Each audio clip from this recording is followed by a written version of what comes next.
Assalamualaikum warahmatullahi wabarakatuh. Kali ini kita akan membahas soal latihan pertama yang sudah saudara kerjakan sebelumnya.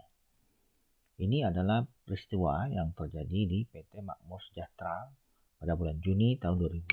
Perusahaan Makmur Sejahtera ini adalah perusahaan yang bergerak bidang jasa. Oke, kita lihat tanggal 1 ya. Peristiwa yang terjadi ada 3 jenis peristiwa yang terjadi ya. Tapi yang kita catat di sini adalah transaksi yang berhubungan dengan uang. Jadi transaksi yang terjadi, peristiwa tadi itu banyak terjadi dalam perusahaan, tapi yang kita catat yang berhubungan dengan keuangan. Oke. Nah, kita catat di jurnal umum di sini ya. Nah, di sini yang termasuk transaksi keuangan hanya satu, yaitu melakukan pembayaran sewa ruangan untuk 2 tahun gedung Pioneer. Nilai totalnya 20 juta. Oke, kalau perusahaan membayar, otomatis ini ada dana yang keluar. Nah, ini pembayarannya dilakukan secara tunai, berarti kas perusahaan akan keluar. Kalau kas keluar berarti kita kredit.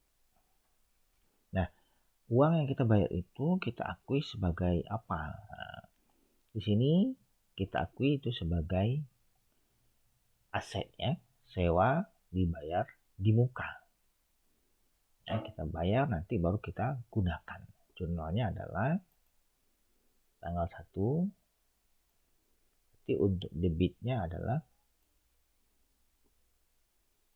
sewa dibayar di muka. Kreditnya adalah kas. Nah, dalam membuat jurnal, kebanyakan dari saudara tidak membuat kolom ya. Dan juga tidak membuat nilai mata uangnya. Nah, kalau kita di sini di Indonesia transaksi, maka mata uang adalah rupiah. Nah, jangan lupa untuk selalu menulis mata uangnya. Karena ini penting dalam proses pencatatan peran keuangan. Dalam mencatat transaksi di jurnal dan di akhirnya nanti akan memperoleh laporan keuangan. Nah, itu mata uang jangan sampai lupa ya, selalu untuk dicatat. Oke, di sini kita mencatatnya di jurnal umum. Berikutnya tanggal 3. Nah, tanggal 3 ini kalau dilihat Anda baca di sini sebenarnya ini informasinya ada istilahnya ambigu ya, atau kurang jelas ini bahasanya. Sebenarnya kalau menerima informasi dan tidak ada transaksi penyetoran, otomatis nggak perlu kita buat jurnalnya. Hanya karena menerima informasi, bukan membayar atau menyetorkan tunai uangnya. Sini dia menerima informasi bahwa salah satu pemegang saham, Bapak Khairul, menambah setoran pemilikan senilai 100 juta. Nah, bisa jadi hanya informasi saja, bisa jadi untuk menambah. Memang ditambah distorkan. Karena ini informasinya tidak jelas, sebenarnya saudara tidak perlu buat juga tidak apa-apa. Ya, dibuat jurnal kalau memang sebenarnya tidak ada. Karena hanya menerima informasi. Tetapi kalau dia memang melakukan setoran, berarti jurnalnya adalah, ingat ya, ini kalau melakukan setoran. Di situ ada kombinasi. Jadi saudara boleh ada yang tulis juga nggak apa-apa. Kalau tidak ada yang tulis juga tidak apa-apa. Karena tidak ada yang bertanya, maka banyak yang tulis di situ. Sebenarnya itu tidak dibuat jurnal, tidak ada jurnalnya. Karena di sini hanya menerima informasi. Oke ya, tapi karena sudah terlanjur membuat, banyak yang membuat, ya udah. Bapak anggap ini saudara memahami konteks ini, teks ini menerima atau menyetor.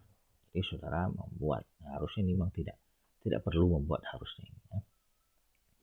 Nah, berarti kalau dibuat berarti kas masuk, berarti modal saham dan modal di store.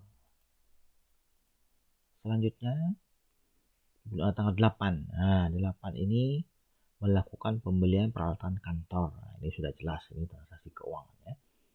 Nilainya itu 100 juta, tapi bayar uang muka 20 juta, berarti kas yang keluar hanya 20 juta. Sisanya 40 juta itu dibayar dua kali, 25 Juni dan 25 Juli. Berarti sisanya 80 juta itu dibayar dua kali. Kemudian yang B mengirim dokumen tender pengerjaan inovasi ruang kantor kepada 30. Nah ini kan tidak transaksi, hanya mengirim dokumen, tidak ada transaksi keuangan ya. Oke, berarti yang ada yang dicatat adalah pembelian peralatan kantor. Tanggal 8 ya. Berarti yang dicatat hanya pembelian kantor. Barang yang kita beli itu kita akui sebagai aset peralatan kantor. Nilainya 100 juta. Kas yang keluar hanya 20 juta. Sisanya kita akui sebagai hutang usaha. Sebesar 80 juta. Dimana ini dua kali bayar nanti ya, 25 Juni dan 25 Juli. Oke, berikutnya tanggal 10. Nah, sini 10 melakukan penagihan atas jasa konsultasi yang sudah diberikan. Nilainya 300 juta. Nah, kalau penagihan berarti kita akui sebagai piutang berarti ya. Jurnalnya adalah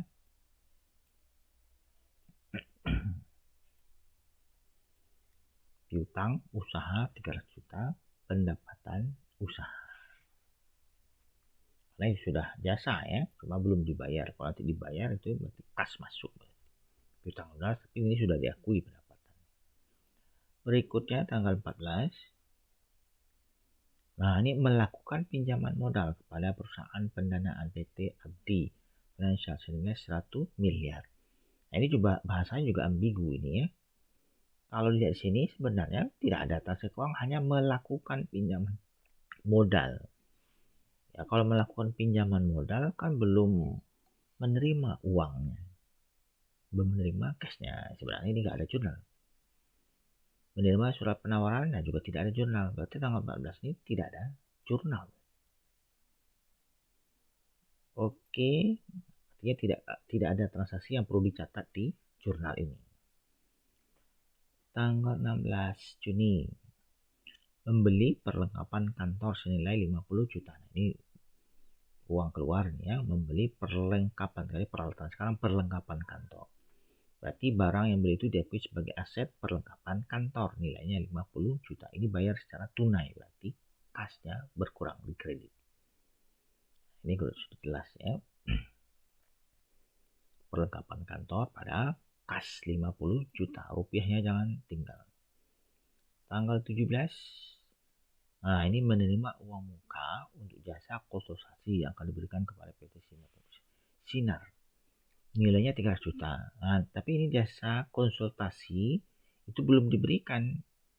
Baru akan diberikan nanti bulan Juli. Artinya perusahaan makmur ini menerima uang di awal ini ya. Kalau menerima uang di awal otomatis itu menjadi bagian dari kewajiban berarti, karena belum diberikan konsultasi, tapi sudah dibayar di depan oleh perusahaan yang akan kita berikan konsultasinya. Yang B tidak perlu, karena ini memutuskan Adi Desain sebagai pemenang. Memutuskan, bukan ada transaksi keuangan ya. Berarti tanggal 17 ini ada satu transaksi yang kita catat ya. Karena dia bayar dengan cash, berarti cashnya bertambah. Tetapi itu belum bisa diakui sebagai pendapatan karena dia masih belum kita berikan. Maka disebut sini pendapatan jasa diterima di muka. Berarti ini masih sudah bisa kita akui sebagai pendapatan, tapi belum sepenuhnya karena kita baru memberikan jasa. Maka dibuat di akun pendapatan jasa diterima di muka. Tanggal 21 melakukan pembayaran pemasang iklan melalui, nah ini bayar iklan ya, senilai 50 juta. Yang kedua, yang B-nya ini tidak perlu catat. Tanggal 21 iklan berarti ya. Kalau iklan berarti bayarnya cash, berarti kasnya berkurang. Itu diakui sebagai beban iklan.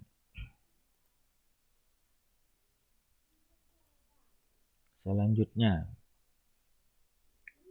24 Juni menerima pelunasan sebagai tagihan jasa konsultasi di PT ANA. Sebelumnya konsultasi sudah diberikan, kemudian ini dilunasi oleh ANA.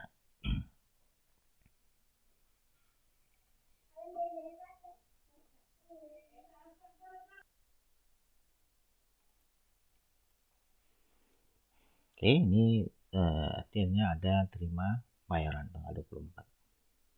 Berarti ini sebelumnya ada terhutang ini ya, PT ANA, cuma kemudian dilunasi tanggal 24. Berarti dan ada dana masuk sebesar 150 juta itu dalam bentuk cash. Nah, piutang usaha sebelumnya kita piutang, kalau sudah bayar berarti lunas, pindah ke kredit 150 juta. Tanggal 25. Nah, ini membayar hutang pembelian peralatan kantor. Sebelumnya dibayar cuma 20 juta ya. Sekarang kita bayar untuk yang pertama 25 Juni 40 juta. Sebelumnya kita akui 80 juta sebagai hutang. Nah, sekarang kalau kita bayar berarti hutang kita berkurang. Yang B-nya tidak perlu catat ya. Oke, tanggal 25.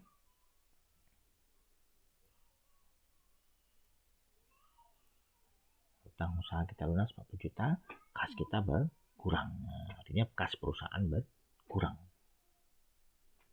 Ya, kalau kita perusahaan berarti kas kita berkurang karena kita bayar hutang kita berkurang, kasnya juga berkurang. Oke, berikutnya tanggal 28 membayar gaji karyawan ya.